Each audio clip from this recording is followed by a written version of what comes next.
Okay, so today we're going to start our conversation about monovalent versus multivalent metals. We've got two different types of metals on the periodic table, like you read about in your reading passage. So some of our metals are what we call monovalent. Mono meaning one, valency meaning the ratio in which they form charges. So when we call something monovalent, it means that the ratio that they form charges in is always the same. So they are going to have the same charge no matter what compound they are in. Now, this is typical of the group 1 metals. We all know that they have one valence electron. They're going to lose that one valence electron and form a charge of 1 plus. Same with the group 2 metals. They have 2 valence electrons, so they're going to lose those 2 valence electrons and end up with a charge of 2 plus. Now, in the reading passage, it talks about the fact that the transition metals are not monovalent, but there are 4 exceptions to that rule. The following transition metals are monovalent. Aluminum is always going to have a charge of 3 plus. Cadmium and zinc are always going to have a charge of 2 plus. And then silver always has a charge of 1 plus. So these are the metals that are going to be monovalent. In other words, they always have a consistent charge. It's always the same charge, no matter what. So now what about the rest of the transition metals? They are multivalent.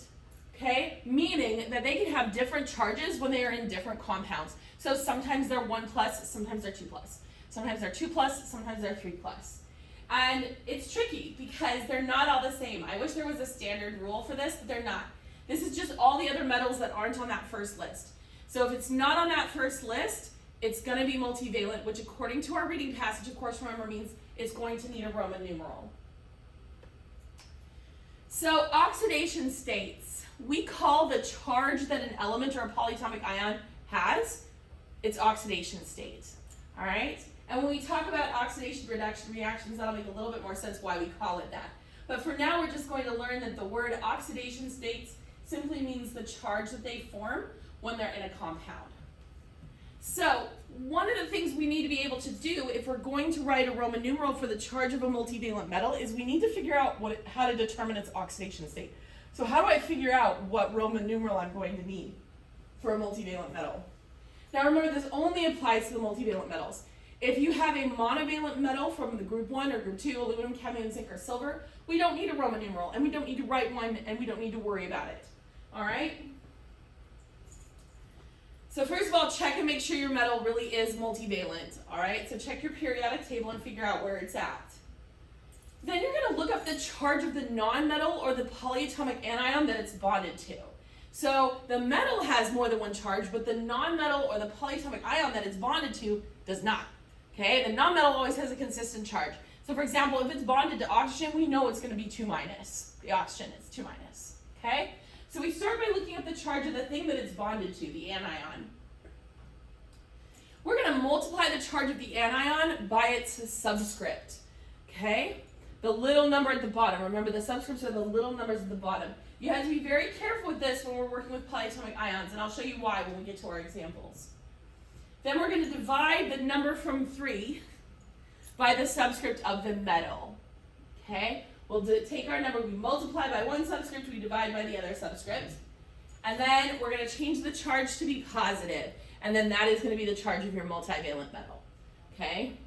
We will do some examples of this. I know that that's confusing. So let's do some examples here in a minute. Now, if you are given the name instead of the chemical formula, the charge of the multivalent metal is going to be given to you as a Roman numeral after the name of the metal.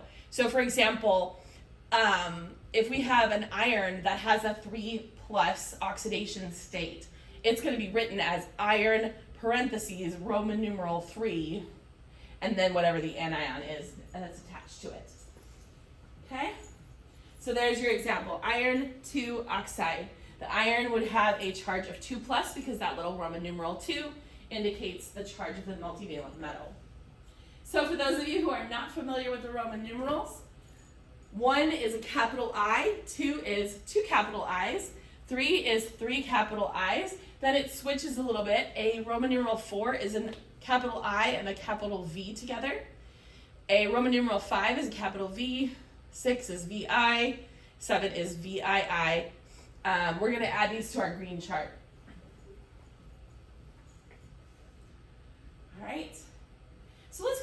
and do some examples where we determine the oxidation state and then the Roman numeral we would need for each of these multivalent metals. All right, so starting here, we have FeCl3. Iron is not group 1, it's not group 2, it's not aluminum, cadmium, zinc, or silver, so we know that that's going to be multivalent. So what I'm going to do is I'm going to look up the charge of the chlorine. So I'm going to grab my pink periodic table. Okay, I'm going to use this just because it's handy.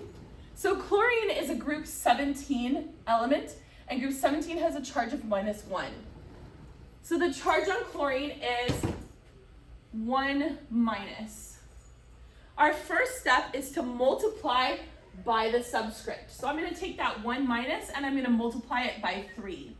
That's going to give me a charge of 3-. The next step is to divide by the subscript of the metal. Now our metal in this case doesn't have a subscript, so we're going to give it a subscript of 1. So if I have -3 divided by 1, that gives me -3. Then it says to change the charge to positive. So it's +3, and that's the charge of my metal. So my iron has a charge of 3+.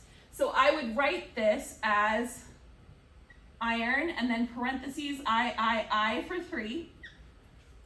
And there's my Roman numeral that I would need. We're going to get into what to do with the anion later in the unit. All right, let's look at this one. We have MnO2. All right, MnO2.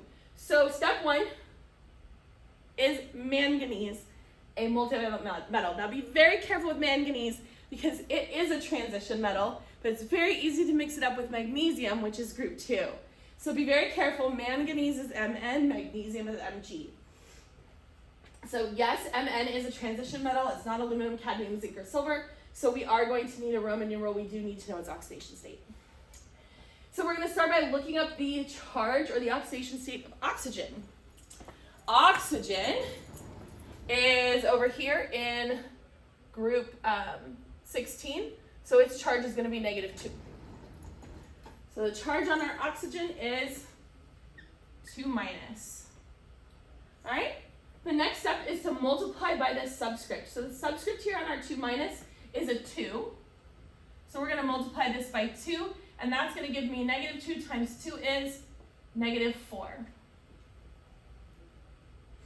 Then we need to divide by the subscript of our metal. Well, in this case, we don't have a subscript, so we assume that it's going to be a 1.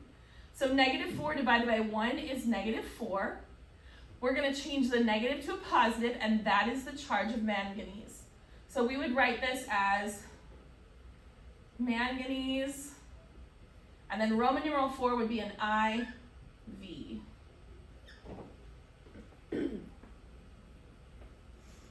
Okay? So vanadium 4 sulfide. I did this one simply to show you how this works. This right here is going to tell me the oxidation state of the vanadium. So vanadium is going to have a 4+ charge. How do I know that it's positive? Because metals are always positive. Okay? So our vanadium 4 has a charge of 4+. All right, now over here we have a compound that involves a polyatomic ion. So this time we are going to need to grab our green chart so we don't make a mistake. All right?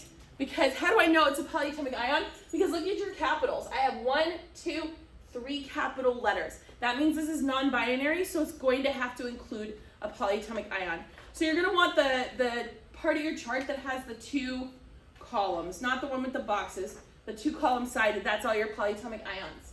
All right? So in this case, we're going to start with the metal. This is chromium, which is a transition metal, so we know it's going to be multivalent. Okay? So we're going to start by looking up the charge of the anion. In this case, that's PO4. So I'm going to come and find PO4 on my polyatomic ions chart. And I'm going to notice that that's the polyatomic ion phosphate, and it has a charge of -3. All right, so we have 3- on our PO4. Now, be very careful when you're doing this. The 4 is part of the polyatomic ion. We don't want to touch that number. It's the number outside the parentheses that we want to multiply by. Okay, so watch for the number outside the parentheses. So we're going to multiply our -3 times 2. That's going to give us -6. Now this time we do have a subscript here. There's a 3. So I'm going to take my -6 and I'm going to divide it by 3, and that's going to give me 2 negative. We change the negative to a positive, and that is the charge of our chromium. So this would be chromium, and then to write the Roman numeral for 2, we have 2 capital I's. So that would be chromium 2. We have another manganese compound, but this time our manganese is bonded to a polyatomic ion. Now you'll notice the difference here. This first polyatomic ion was in parentheses, and this one is not. So the question is, do I use this subscript or not? So let's go and see if CO3 is the polyatomic ion or if it's just CO. So let's grab our chart, and as we look down the C's, there is no CO. The only C is CO3. So I'm going to actually add parentheses around the CO3 to remind myself that the 3 is part of the polyatomic ion. So really my subscript here is going to be a 1. All right, now the charge of CO3 off of my polyatomic ion chart, you'll notice that it's carbonate. The charge of that is 2-. We're going to multiply that by 1 because we only have one of those. So our charge here is 2-. Manganese has no subscript, so we call it a 1. So 2 negative divided by 1 is 2 negative. Change that to a positive. The charge on our manganese is 2+. So this is going to be manganese, Roman numeral 2. All right, and then on this last example, we have gold 3 chromate.